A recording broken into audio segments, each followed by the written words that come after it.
I think YouTube saved my life. How's it going, guys? Welcome back to the Therapeutic Mentality YouTube channel.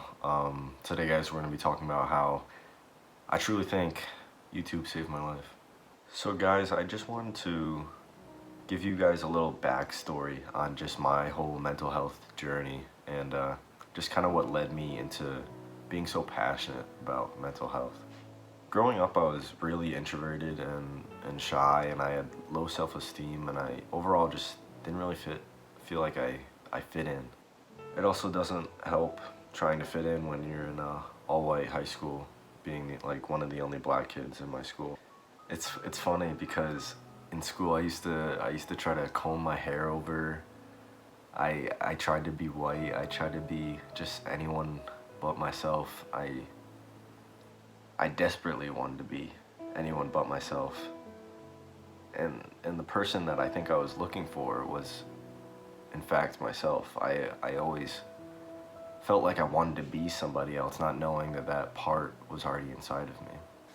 And I guess growing up with a neighbor that was racist didn't help either. He truly terrorized my family and myself, and really impacted my self-esteem even today. I'm not gonna get too into it. I think I'll save that for another video. So I guess long story short, he tried to light my house on fire. He's done a lot of other things. I'm not gonna disclose his name just because I've moved on from that part of my life. I think where I really started to struggle with my mental health was, I think, sophomore into senior year. During these years in high school, I had like no motivation to do any work.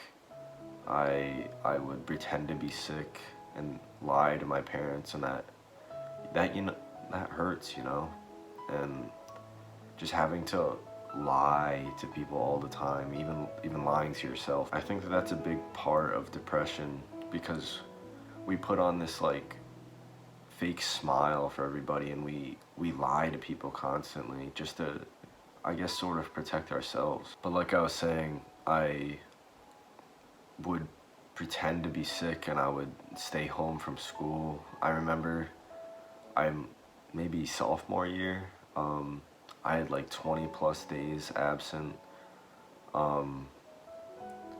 I got really far behind in schoolwork, which made me want to do it even less. And I just had I felt like I had no purpose. Another little backstory, growing up I was always really into soccer. I still am. And I played on a travel team.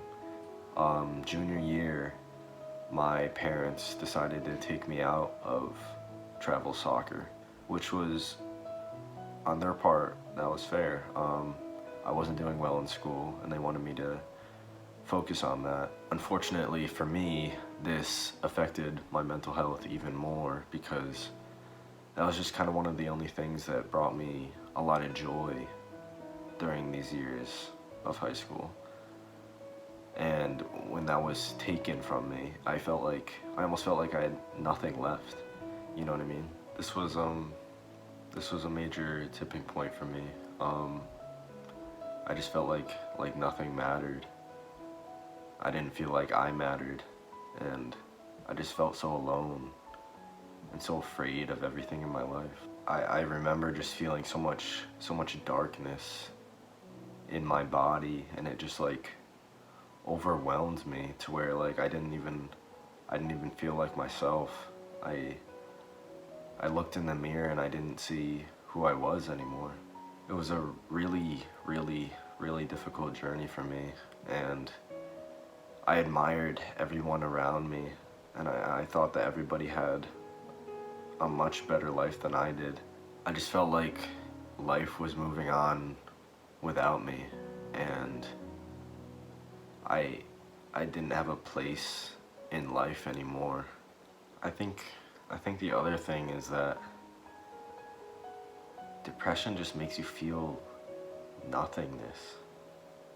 And it's almost like something is better than nothing, and you're just overwhelmed with nothing.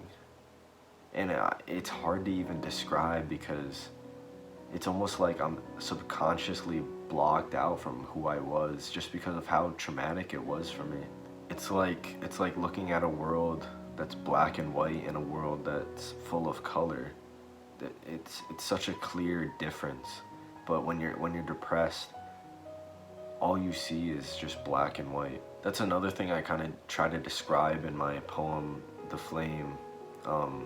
When we really discover our own voice and really treat ourselves with love, our world that was once colorless becomes full of color. I guess the best way I can really describe this is if you're standing in the middle of the road and cars just whiz past you. And that's just how I felt. I felt like everything was moving on so fast without me. And I was just there. Like nobody, I guess, paid attention to me. Nobody, I don't know. Until like halfway through my senior year, I felt like a lost soul. That was until I found people like Prince EA, who is Richard Williams. He's one of my favorite, I guess, speakers or entrepreneurs. Same with Gary-vee. I looked up to them so much because they kind of preached individuality, and that is something I felt that I lacked. And I remember this one video that really just changed me. So Jeremy Anderson, he is a motivational speaker, and I happened to come across his video called Your Value on YouTube. If you haven't watched it, it's truly amazing. He kind of talks about the dollar bill and how if you, no matter what you do to it, crumple it, throw it in the trash, rip it in half, it is always worth $1. And he kind of links that to just who we are and how no matter what happens to us, we still have the same value and we all have a purpose in life. I remember this video bringing me tears and goosebumps and just making me feel like I actually mattered. After watching this video so many times, I slowly started to realize no matter how hurt I was, no matter how lost I felt in the world, no matter how much darkness I felt consumed me, I still had a purpose here, and that I am unique and I can get through this. This all just sort of happened by pure happenstance. I happened to be scrolling on YouTube and this video was suggested for me. A short while later, I came across meditating as well, also by happenstance on YouTube. I meditate every day now, and it's truly changed my life. When I first started meditating, I didn't believe in it. I didn't really know what it was. But as I meditated more and found more information about it, I guess I started to pick out which thoughts were actually mine from my soul and which ones were the depression and anxiety talking. The way I described how I felt and then after I found myself can, I guess, best be described in my poem, The Flame. I kind of describe how lost I felt walking around through life and then finally finding me, who I had searched for throughout all those years in middle school and high school. And I guess not realizing the person that I always wanted to be was me.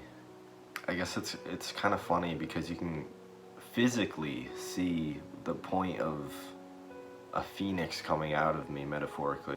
Early on in my senior year, I used to comb my hair, like I said earlier, and that was only to try to fit in and not really embrace who I was.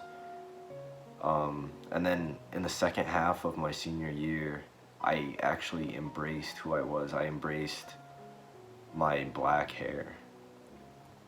And I know it sounds silly, but that was a really big deal for me. I wasn't accepting of who I was.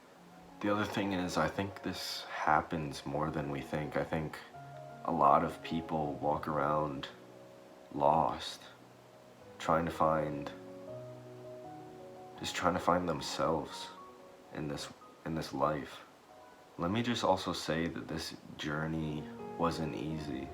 Once I found those videos, once I started meditating, it hurt a lot.